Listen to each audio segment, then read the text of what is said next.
Ué, pode, o podcast Castilho. Ué, pode. Ué, pode.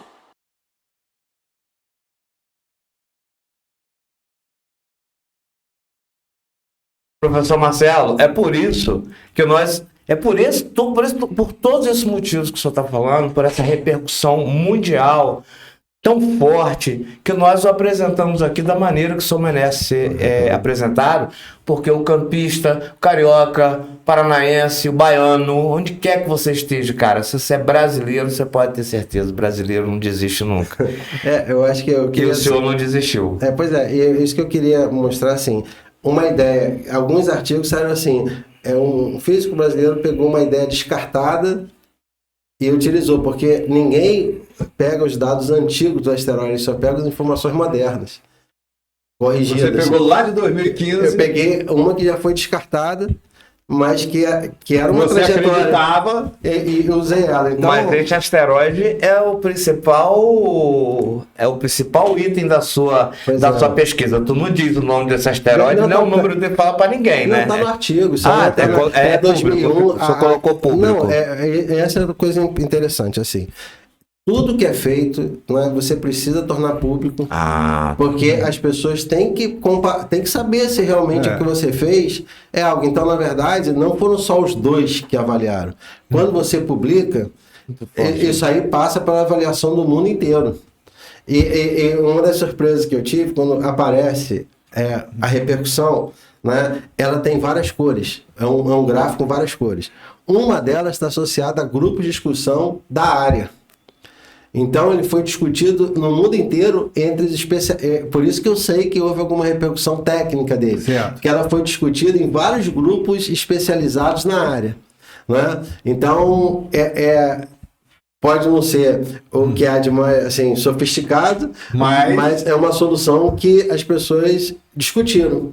Né? E ainda continua discutindo, né? Eu tive uma surpresa. Anteontem saiu na China de novo, saiu agora na Argentina de novo. Na China saiu? Na China saiu vários. Então os chineses vão Os indianos também estão bem avançados. Não, a China vai chegar. Na Índia foi transmitido na TV, no horário nobre. Eu achei uma publicação, um vídeo, que está até disponível no YouTube, que eles fizeram um vídeo de 30 minutos sobre o artigo. E foi transmitido no horário nobre da TV, de um canal da TV indiana. Isso aí... É uma coisa assim que eu nunca... na China saiu em vários jornais. Na Rússia saiu assim, em uma sequência e análises técnicas do artigo. Eu acho assim, eu recebo até com naturalidade os países, porque são todos eles muito envolvidos na corrida aeroespacial. Há um interesse muito grande da população. Está escado nem a NASA, está escado outro país, a China, pegar essa e chamar vamos ligar lá pro professor. Professor, entrevistado aqui não vem sem cair na pergunta da saia justa, né? Então, nós estamos chegando ao final. Eu falo muito, então tem que cair na saia justa aqui com a gente. Muito bom papo. Vamos falar um pouquinho de ufologia, mas antes de falar em ufologia, vem a pergunta da saia justa. Ele não é muito ligado à NASA, tem lá uns amigos lá, mas o que o senhor achou do tratamento dado à NASA exatamente na passagem do 3 em 1 Atlas, que foi assim... Eu nem sei se eu devo chamar de cometa ou não, porque o comportamento do 3 em 1 Atlas até hoje é questionado, não só dentro da ciência, mas, enfim, ninguém quer assumir realmente o que é o 3 em 1 Atlas. Mas o tratamento dado à NASA, justamente no período que um dos principais objetos que entraram no nosso sistema solar, invadiu o nosso sistema solar, estremeceu toda a comunidade científica, passou aqui, foi embora, e nós não tivemos uma imagem produzida pela NASA, vou chegar lá, de qualidade, porque nós tivemos astrônomos brasileiros, pessoas que fazem observação, fizeram fotos muito mais bonitas do que a NASA apresentou pra gente. Eu fiz várias. O senhor fez várias. Então, melhores que a NASA. Não, mas e saiu agora um artigo sobre o 3 em Atlas que a gente contribuiu. Esse artigo, mesmo? Esse homem é fantástico, cara. É o que aconteceu com Campos tem que guardar o nome do senhor pro resto da história. É o que eu espero, pelo menos, uma criança, um jovem agora, né? Se sentir motivado, né? Para seguir a ciência e tal, eu já fico mais satisfeito. O senhor não sabe, vou dar um exemplo, senhor. O senhor não sabe a honra que eu tenho do senhor reconhecer o meu trabalho, saber do meu trabalho lá na Agência Espacial Brasileira. Porque aqui em Campos, tem gente que passa por mim, é o radialista, o cara da rádio, legal. Ninguém que sabe disso.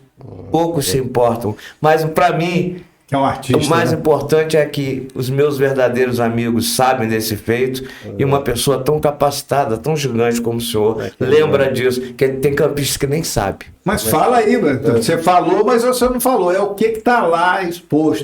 Já falei aqui em vários outros programas, já falei. Nós tivemos a oportunidade de criar a réplica oficial do satélite Ciber 4. Aliás, ninguém melhor que o senhor para falar um pouco do trabalho do satélite Ciber 4, né? Porque eu mesmo, eu sei que ele faz o mapeamento da Amazônia, ou os primeiros... A gente chama de sensoriamento remoto. Sim. Ele faz um mapeamento, não é só no visível que a gente vê, em outros...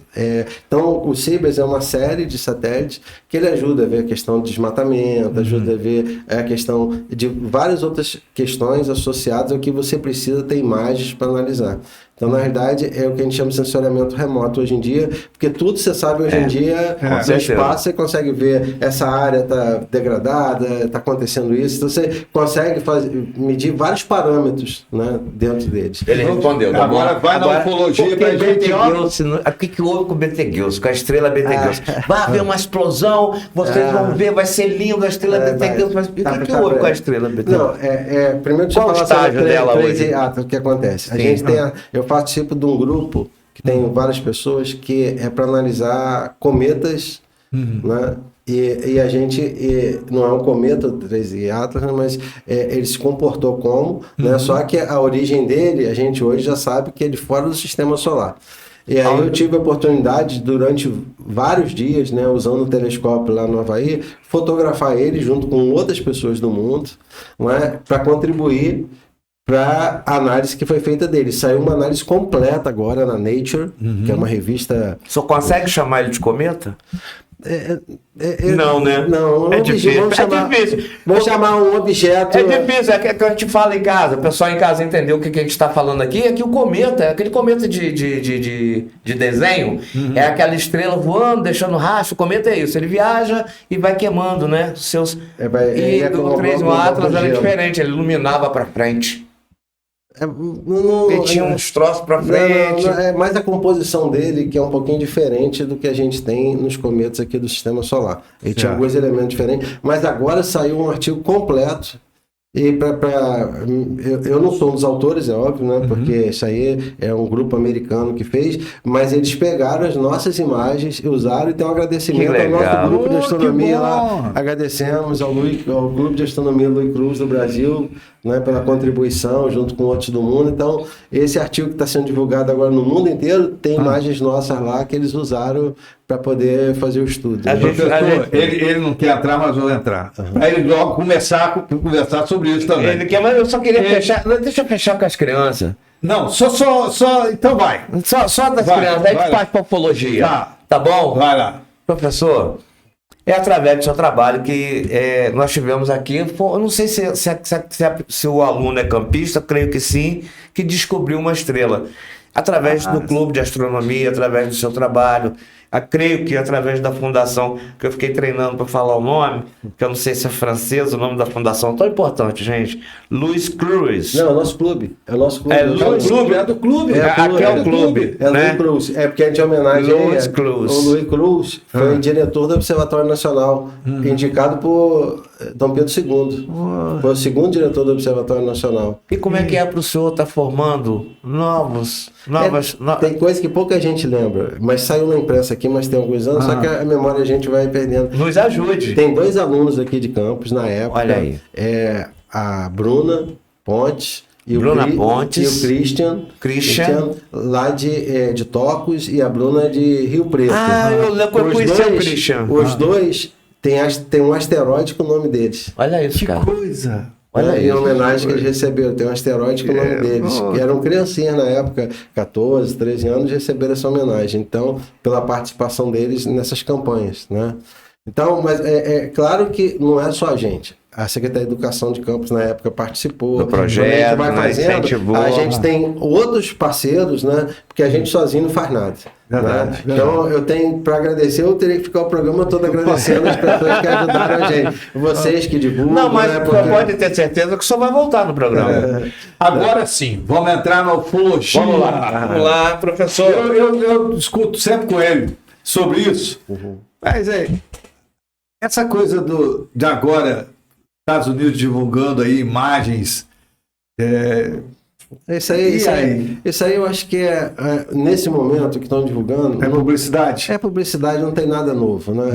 Não tem nada novo. Na verdade, eu acho que não é aquele negócio que às vezes em política se usa para distrair um pouquinho do que está acontecendo. Ele conseguiu explodir o mundo aí com guerras e tudo. Tá. Eu acho que ele divulga isso para ver se as pessoas esquecem. Mas o ET existe? Não, eu acredito que é possível ter vida fora da Terra, porque não é possível. A gente vai estudando astronomia, você vê, tem planetas fora aqui do nosso, outros planetas extrasolares, né? São orbitando outras estrelas que não o Sol. A gente já descobriu milhares desses planetas orbitando. Né? Então, não é possível, né? Assim, a gente, em estatística, não vamos falar em religião nem em fé, vamos falar de ciência. Assim, surgiu a vida na Terra.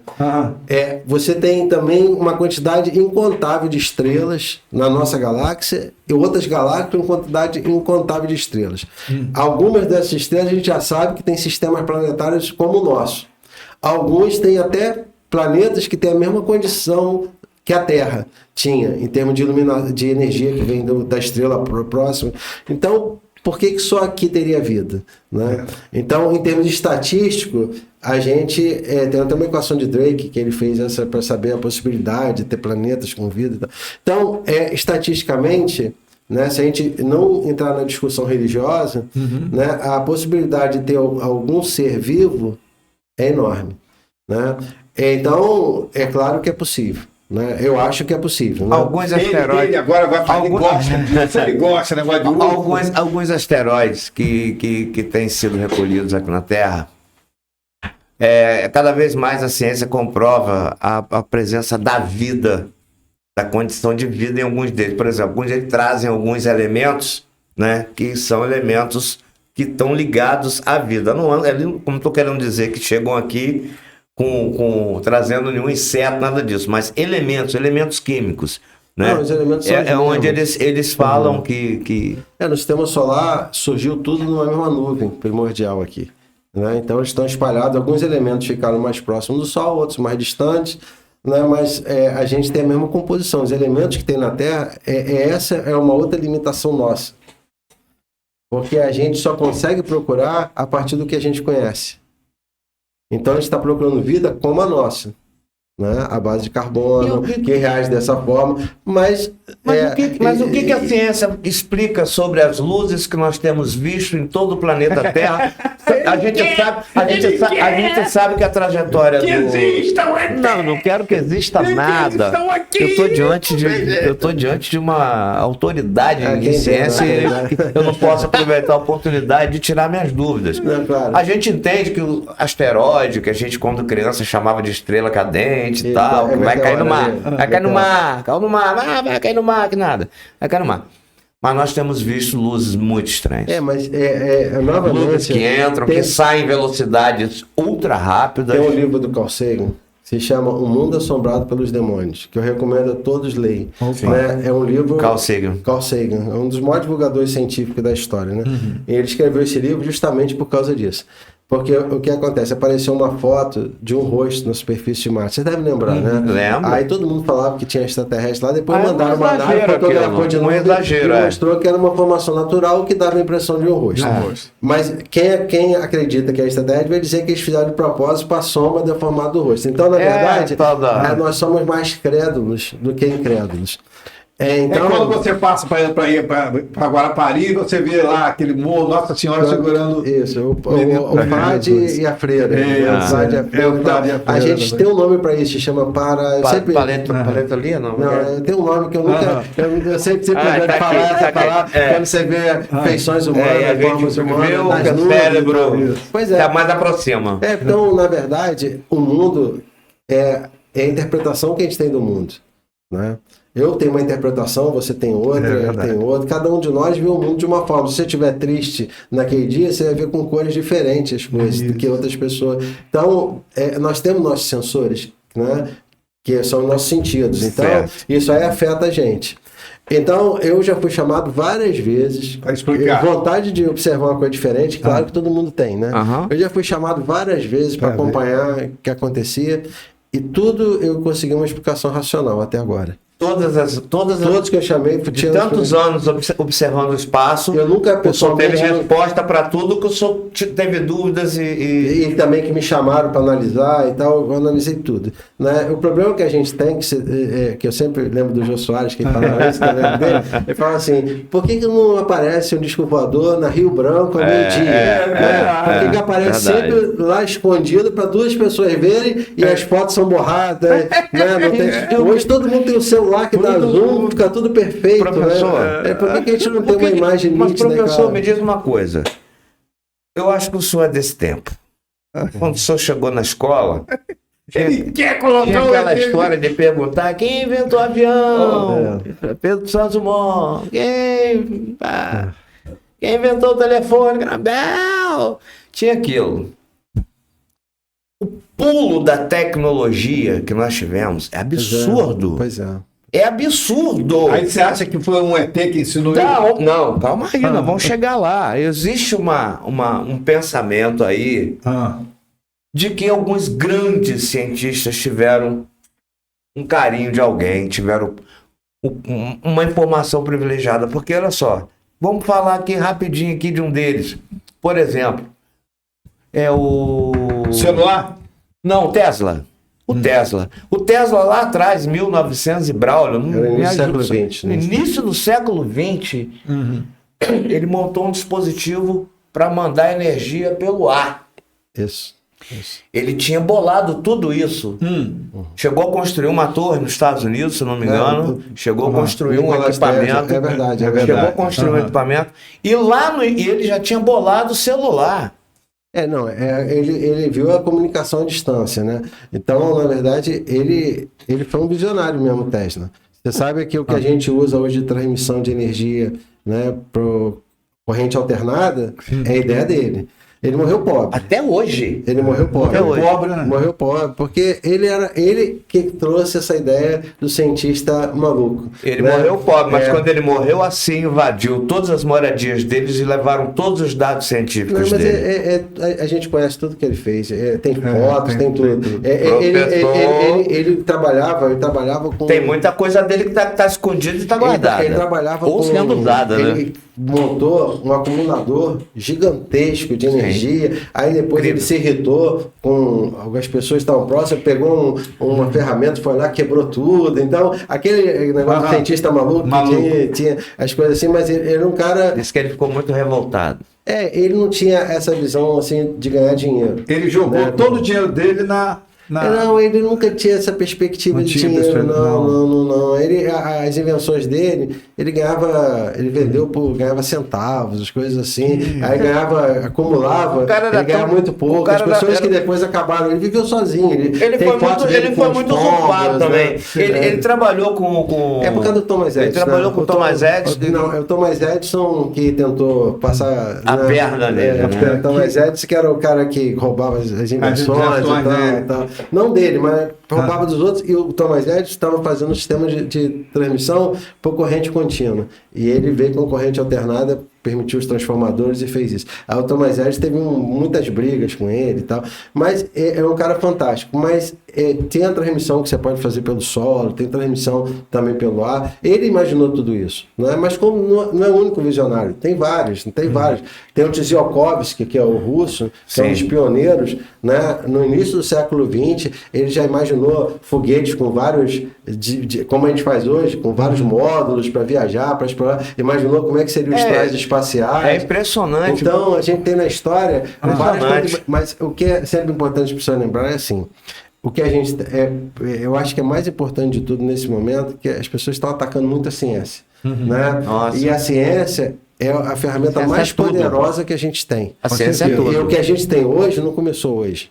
Na verdade, a humanidade tem 10 mil anos de escrita, talvez, né? Quando começou as primeiras civilizações até hoje. Nesses 10 mil anos, olha como é que a humanidade saiu da pedra lascada lá e chegou agora a ter um avião, ter foguetes para explorar. Então, mas e isso é por quê? Porque a ciência, as pessoas foram fazendo modelos, testando esses modelos, e isso aí, muitos deles não aproveitaram em vida o que eles fizeram. Isso aí depois outra geração usou aquela base para poder avançar. Então é um conhecimento acumulado nesses 10 mil anos de civilização.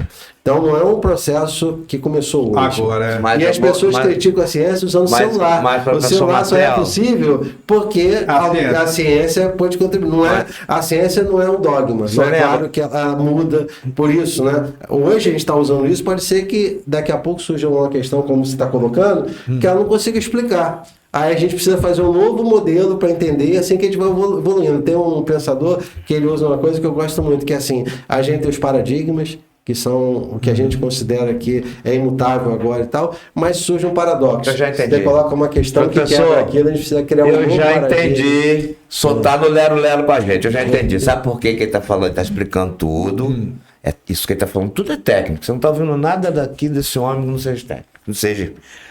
Mas ele quer convencer o senhor que existe aí o PT na parada. Não é isso.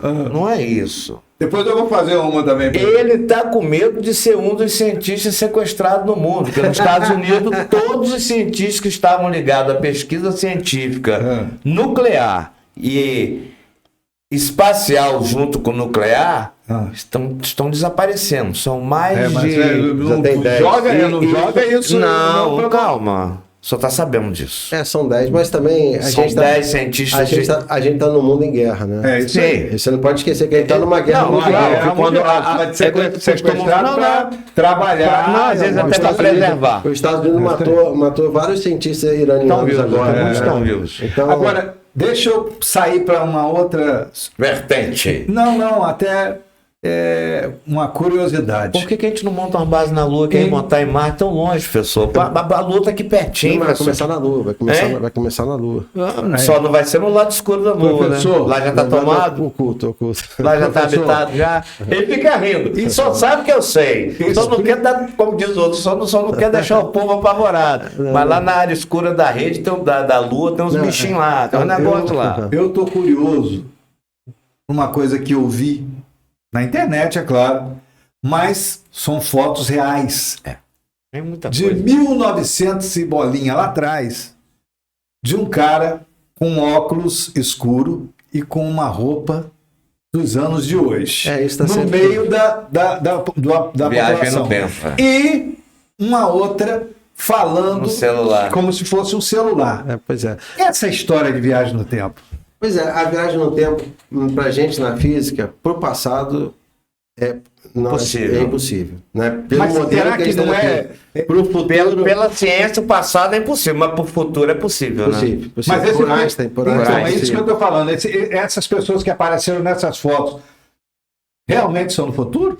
Pois é, eu já vi essas fotos, mas eu já vi várias análises delas, assim, mais céticas. Né, diz que o pullover do cara já existia, que o aparelho da mulher era um aparelho de surdez. São coisas que a gente hoje compara com o que a gente conhece. Mas é aquele vídeo da senhora falando... ela está falando. Mas tem muita manipulação, então tem que ver a fonte original. Aí eu vi uma pessoa que pegou as imagens originais e analisou. Porque, assim, para mim, seria muito bom que tivesse, né? Mas a gente tem que investigar realmente para ver. Isso que vai diferenciar. Eu vou convidar o senhor para assistir uma cena que tem. Eu estava assistindo ao vivo esse programa, do Datena. Um programa à tarde. Alô, Datena, alô, São Paulo. Todo mundo sabe disso que eu vou falar aqui. Datena no ar. já final de tarde, tempo São Paulo tava fechadão, tudo, sabe, aquela nuvem cinzona mesmo, que o que surgisse no céu ia destacar. Aí da Atena tá falando com o rapaz do helicóptero, papapá, não. Aí volta pra ele, o tempo aí tá fechado, né, meu irmão? Aí imagem aberta pra gente. Não aparecia o da Atena, aparecia o horizonte de São Paulo. Olha aí, o tempo tá fechado aí, vai chover, vai cair água em Osasco, aí lá tirar a roupa. É o que? Isso é um avião passando? Aí passa. Professor, o OVNI passa lentamente, é uma velocidade hipersônica, vamos falar lentamente, que deu pra ver. O OVNI passa de ponta a ponta no céu de São Paulo e desaparece na nuvem. Não era um avião, não era um helicóptero. Podia ser um drone, pô. Que drone, velho? Satélite. Que nada disso. Não, professor. Não. Pode ser balão. Não, balão não voa hipersônico, professor. Não, mas é assim, claro que tem coisas que a gente não consegue explicar. Mas o hipersônico você não vê. Tem coisas que, vê. Tem coisas que a gente não consegue explicar. Tem coisas que a gente não consegue explicar, óbvio. Senão ninguém tinha emprego. O físico não tinha emprego, ninguém tinha. Eu acho que é a imagem mais bem feita de um OVNI, porque eles estavam usando equipamento profissional de televisão, né? E o negócio passa, estranho. Mas eu já vi. Estou dando um exemplo aqui daqui do Brasil. Mas eu já tive a oportunidade. Vou falar de ET de Varginha, não? Porque eu participei de grupo de parapsicologia também. Né? Então, eu conheci várias áreas. Né? E a explicação desse. Por exemplo, sabe o que acontece muito com câmera? Por exemplo, reflexo. E as pessoas acham que é um objeto real. Aí parece que, inclusive, se move, faz tudo. Então, na verdade, eu já vi vários casos, por exemplo, que apresentam com disco voador, que é reflexo na lente da câmera, do sol, de alguma coisa que está lá, que reflete na lente da câmera e aparece. Aí fica aquela coisa ainda mais num dia nublado, parece quase como um espelho. Então, Aqui é a ufologia com a ciência. E eu sou daqueles ufologistas que eu boto a ciência de frente. Eu sou igual não gosto de conversa fiada. Detesto conversa fiada. Mas vou te convencer, eu vou trazer você pro lado de cá.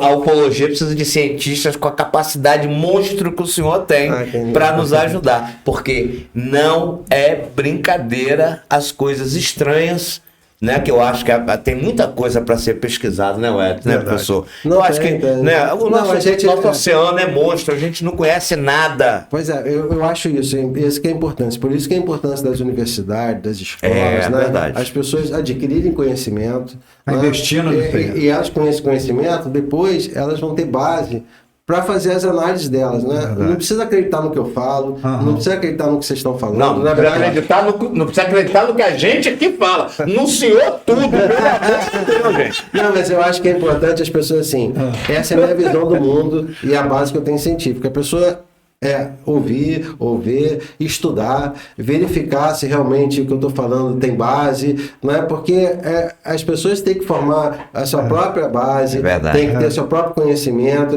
porque aí elas não vão ser enganadas por outras pessoas, né? Então elas vão poder, não vai ser, porque a gente está vivendo um mundo assim, né? É verdade. Que as pessoas o pessoal quer seguidor, quer criar manchete, quer convencer as pessoas de exatamente. coisas que às vezes são coisas que estão, inclusive, trazendo malefícios para quem está seguindo aquele caminho, né? É verdade. Por exemplo, as pessoas estão parando de se vacinar. Então, imagina, quantos anos a gente lutou para pessoas começaram a se vacinar porque estava morrendo gente. Né? Aí descobriu que o vírus, você fazia uma vacina, você aplicava, você mandava lá o vírus morto lá, ele crescia, ele criava anticorpos no seu corpo, quando aquele vírus entrasse, você já estava com anticorpo para atacar ele. Então, isso foi um avanço da ciência. Verdade. Né? Tinha até uma revolta da vacina com Oswaldo Cruz, que a pessoa queria vacinar, pessoas quebravam as coisas que não queriam vacinar, isso no início do século XX. Primeiro década do século II, década do século XX, 1920 e pouco, se eu não estou enganado.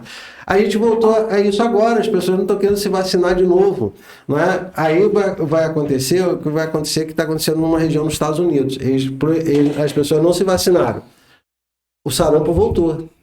Aí as pessoas vão perceber que tem que vacinar. Então, podia evitar isso se as pessoas seguissem, né? Porque você não pode, assim, para você contestar algo, né, que a gente sabe que funciona, você tem que mostrar que não funciona, tem que ter Verdade. dados científicos, né? Você pode questionar tudo, ninguém está dizendo que olha, não pode. olha, eu acho tão importante a gente está, o senhor, principalmente da área de física, está aqui defendendo a vacinação, está aqui falando isso. Gente, isso é muito importante. A gente às vezes ouve pessoas falar assim, eu não vou tomar essa vacina, eu não. Olha, é impossível a pessoa que toma uma atitude dessa dizer que ela está pensando só nela. Ela não está pensando só nela, não está pensando em ninguém. Pois é. Não é verdade? A vacinação Como tem é que ser importante obrigatória. isso que o senhor está falando? Eu tinha um colega, quando eu era criança, que ele teve aquela infantil... Poliomielite? Não, como é que é o nome? Aquela que toma a gotinha? Sarampo? Não, que a pessoa... Ele não tomou a vacina quando era criança e a perna dele... É poliomielite. Poliomielite? É poliomielite. A perna dele era... Atrofiou. Sim. Então, eu convivi com uma pessoa que não tomou a vacina e a perna atrofiou e ela andava com aparelho. Então, não faz sentido hoje em dia um pai... Não, por isso que tem que ser obrigatório, né?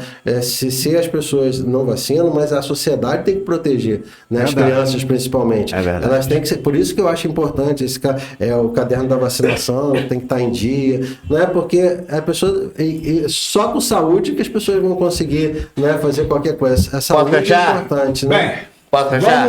vamos aqui, né? Agradecer essa aula, essa paciência com a gente também. Nossa. Né? Já está convidado para um próximo programa. E eu tenho tá? certeza que esse podcast vai ser replicado aí. E outra, nós vamos fazer em 2 partes, tá? Nós vamos fazer em 2 partes, vai ser dividido em 2 partes, para você ver numa semana e terminar na outra. Mas a gente vai ter a segunda parte com ele de novo, comigo tentando fazer. Ele é colocado, Eu vou trazer ele. Olha. Na próxima, na segunda entrevista, inclusive trazer o ET. Eu vou trazer um ET. Posso fazer o desafio? Eu vou trazer um extraterrestre. Tá bom. Vou trazer um extraterrestre pra cá. O senhor vai se entender com ele. Porque Vamos colocar a máscara. de vez em quando eu falo com ele. Gente, a gente acabou de entrevistar no programa de hoje uma grande personalidade da nossa cidade. E do mundo né? também, né? Do mundo. É isso aí. Que é o professor Marcelo, físico da nossa Universidade Norte Fluminense, Darcy Ribeiro, que hoje, há décadas, primeiro eu falo dizer a vocês que há décadas, ele faz um trabalho reconhecido no mundo com a Fundação... Um clube de astronomia. O Clube de Astronomia, que já tem 30 anos. mais de 30 anos, né? Fez nesse ano, 26 de maio. 26 de maio, 30 30 anos. Um É trabalho Pois é. que, acima de tudo, tem levado jovens a conhecer o mundo, tem colocado jovens com seu nome no mundo. E eu não tenho palavras, professor. Nós poderíamos ficar aqui amanhã toda falando À noite, à madrugada, nós estamos aqui. da importância do seu trabalho, tá? E saber que a nossa cidade é o nome esse niteroiense aqui. Esse niteroiense Mas aqui. me sinto campista. Eu me sinto campista. Nascido Há 32 anos. ele não é mais Araribóia, ele é Goitacá, ele mudou de tribo. Isso é mudar de tribo realmente, né, professor Marcelo? Verdade. Eu tenho muito orgulho de viver aqui em Campos, é o que eu escolhi para viver. O Então... orgulho é nosso do senhor vir para cá e poder levar o nome da nossa cidade para o mundo e levar jovens da nossa cidade para o conhecimento. Esse é seu grande legado, professor Marcelo. Professor Marcelo. Obrigado pela gentileza de vocês. Aqui no Obrigado pela Epódio presença. Podcast.